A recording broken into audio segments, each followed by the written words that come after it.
इस सभागार में उपस्थित आप सभी सम्मानित लोगों को मेरा अभिवादन। और आज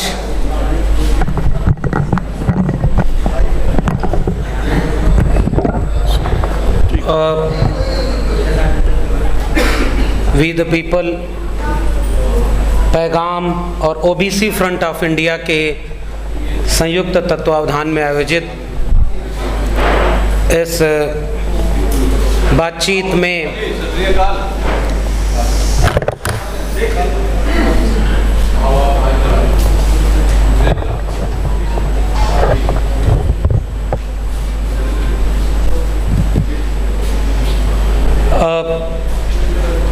दो विषय रखे गए हैं, जाति जनगणना का सवाल और बैलेट पेपर का।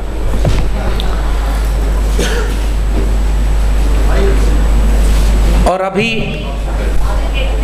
मेरे पास शायद ऐसी कोई नई बात इन दोनों मसलों पर नहीं है जो मैं यहाँ बोलूँ और यहाँ बैठे हुए लोग वो नहीं जानते हैं।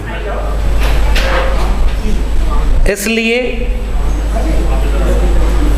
पहले तो बधाई कि इस जरूरी विषय पर यह बातचीत रखी गई है। और जाति जनगणना के सवाल पर मेरा ऐसा मानना है कि दो तरह की स्थितियां मैं अपने सामने देख पाता हूं। जो इस जाति जनगणना के होने के लाभार्थी लोग हैं, अगर जाति जनगणना होती है तो इसका लाभ वैसे तो पूरे देश का होगा। जैसे भारत का संविधान लागू है तो इसका फायदा इस देश के हर बाशिंदे को मिलता है। मगर मैं कई बार सोचता हूं कि जब संविधान पर हमला होता है तो उसे बचाने के लिए सड़क पर लड़ने कौन आता है?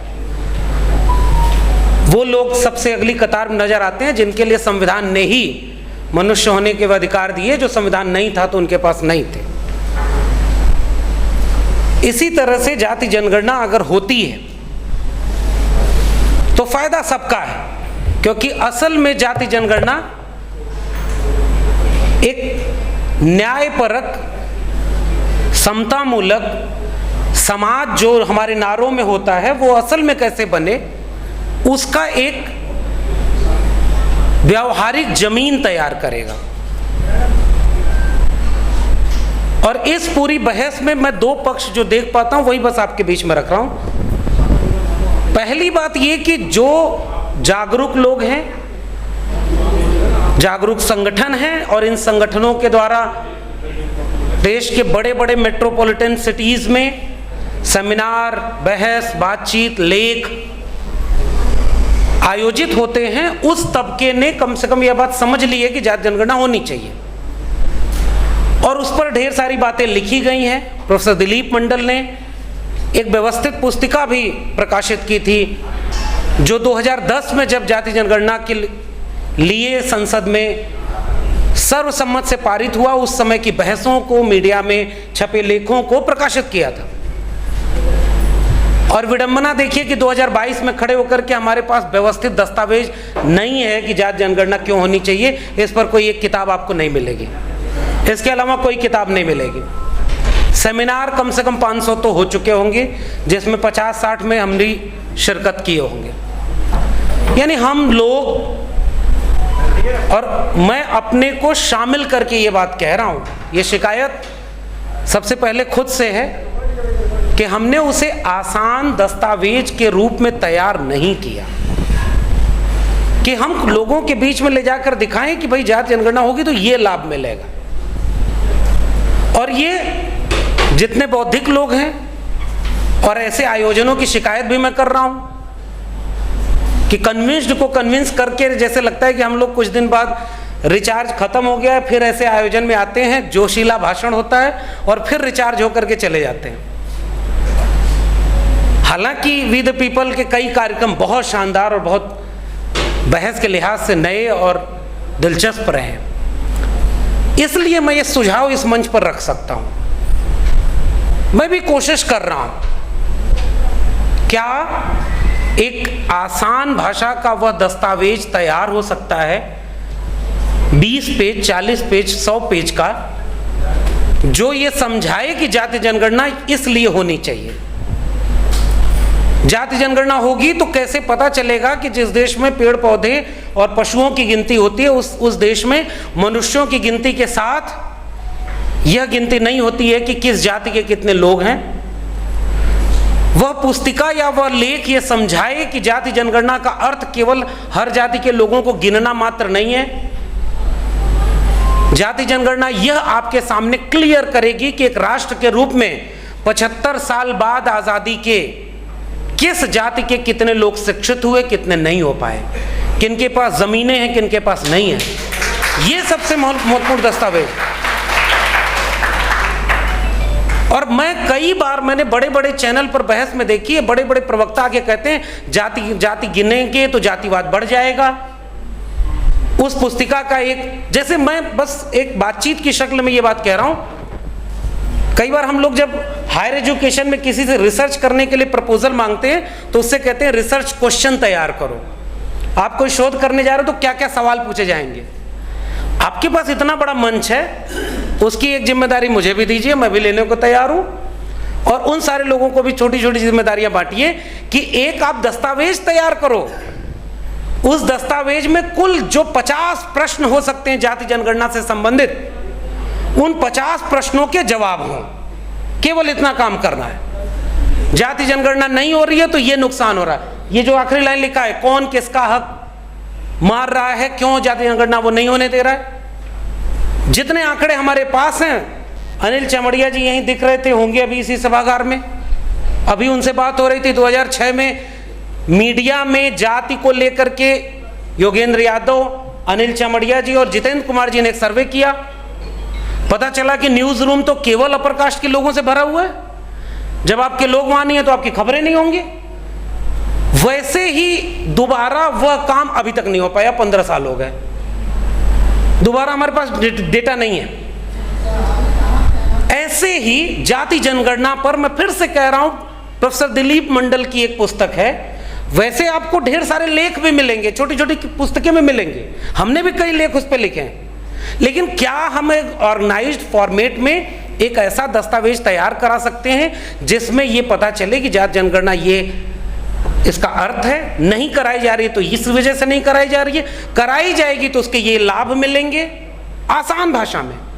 और शुरू में मैंने कहा था 2 किस्म के डिवीजन आप देखेंगे। पढ़े लिखे समझदार लोग जानते हैं जाति जनगणना होनी चाहिए, उस पर सक्रिय हैं। सरकार जनगणना ही नहीं करा रही है, आप क्या करेंगे। बहुत संभव है कि जनगणना हो ही ना, क्योंकि आपकी मांग तेज हो रही है। अब उनमें इतनी क्षमता नहीं है कि वो आपको बिल्कुल हाशिए पर रख करके सामने से मुठभेड़ करेंगे। मेरा मानना है कि आरएसएस एक ऐसा संगठन है जिसके लोगों के पास शातिर दिमाग तो है, लेकिन तन कर खड़े होने वाली रीढ़ नहीं होती, इसलिए वो सामने से नहीं लड़ते हैं, वो अंदर से लड़ते हैं। आपके बीच के ही लोगों को लेके वहां बैठाएंगे और आपके बीच के लोगों को कभी प्रधानमंत्री, कभी मुख्यमंत्री, कभी सांसद, विधायक। मेरे उत्तर प्रदेश में तो एक मंत्री जी हैं, चिट्ठी विट्ठी लिख रहे हैं, दलितों का अपमान हो रहा है। अरे भाई, दलित का अपमान तो बहुत दिन से हो रहा था। आपको जो ट्रांसफर पोस्टिंग थी उसमें थोड़ा सा अपमान आपका हो गया तो आप दलितों का अपमान मानने लगे। भाई, आप उनकी पार्टी पर टिकट लेके चुनाव जीत रहे हैं तो वो अपमान नहीं है, इसलिए क्योंकि वो शातिर लोग हैं और हम लोग केवल जोशीले लोग हैं।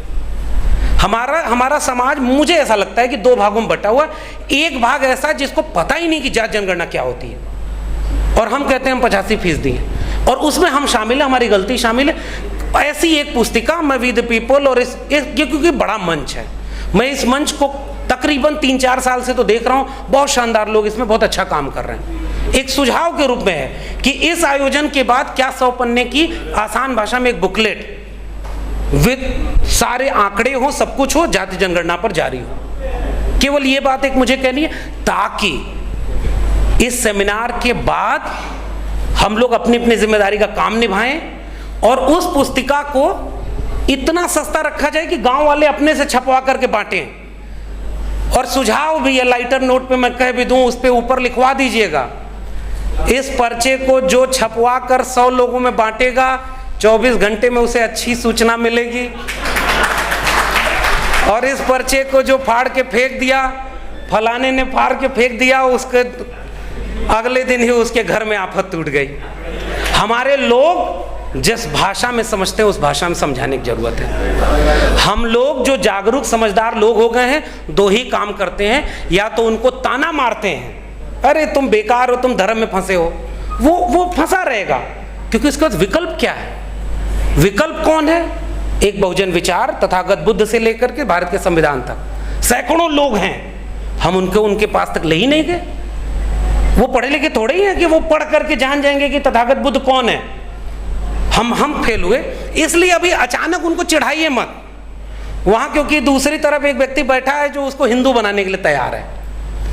तो मुझे ऐसा लगता है कि हमारी जिम्मेदारी ऐसी हो कि हम न उनके ऊपर तंज करें, न व्यंग करें, थोड़ी अपने काम में अपनी मेहनत को थोड़ा बढ़ा दें, आसान भाषा में चलिए, कुछ डॉक्यूमेंट्स लेकर चलते हैं। इस सभागार में, वातानुकूलित सभागार में जो बातचीत हो रही वो जरूरी भी है।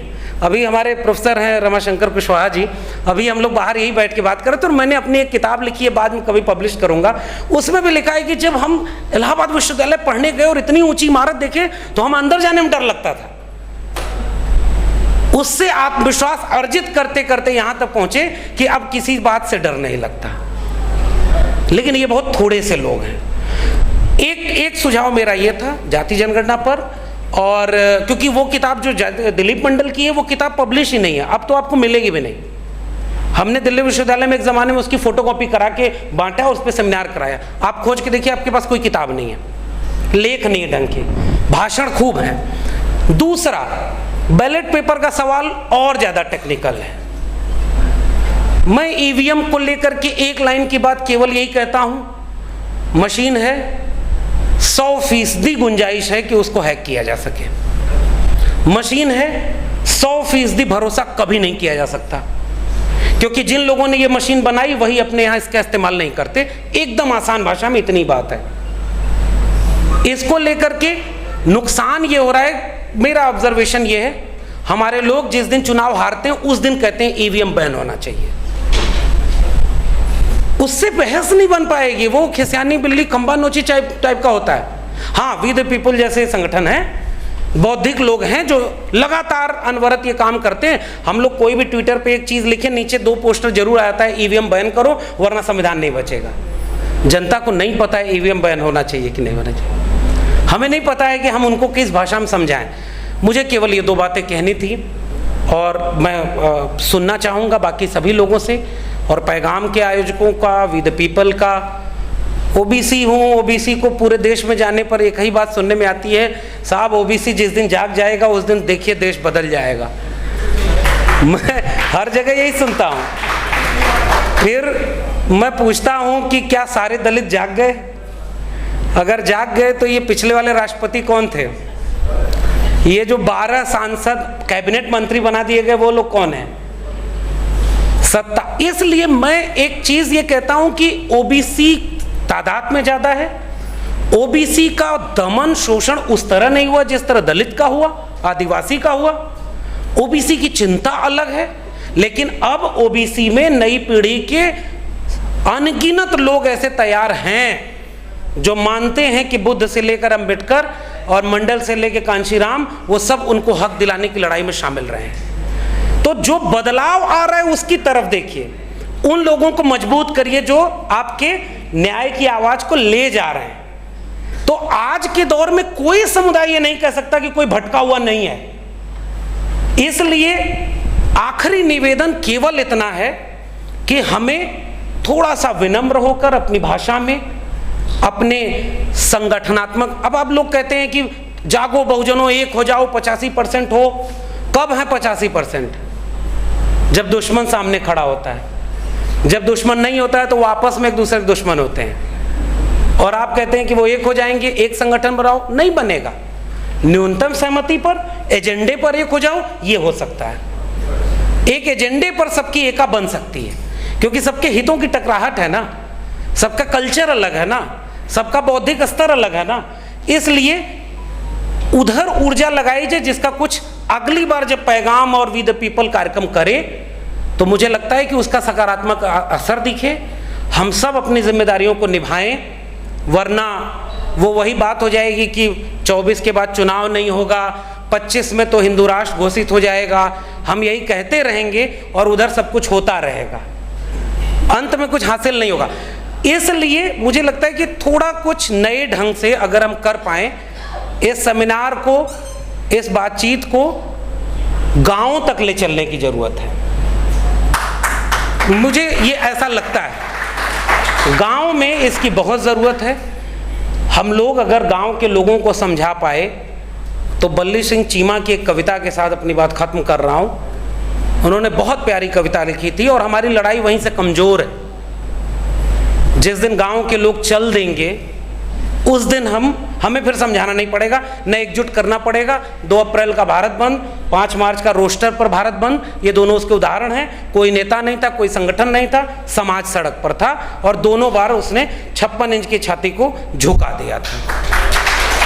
तो बल्ली सिंह चीमा ने कविता लिखी है, ले मशालें चल पड़े हैं लोग मेरे गाँव के, अब अंधेरा जीत लेंगे लोग मेरे गांव के। वो गांव के लोग जिस दिन इन बड़ी इमारतों तक आ गए, समझिएगा कि हम सब कुछ बचा लेंगे। और इन बड़ी इमारतों से उन गांव के बीच फासला अगर यही बना रहा तो माफ़ कीजिए, हम सब केवल अफसोस के लिए ऐसे सेमिनार में आते रहेंगे और फिर रिचार्ज होकर जाते रहेंगे। बहुत बहुत शुक्रिया, थैंक यू।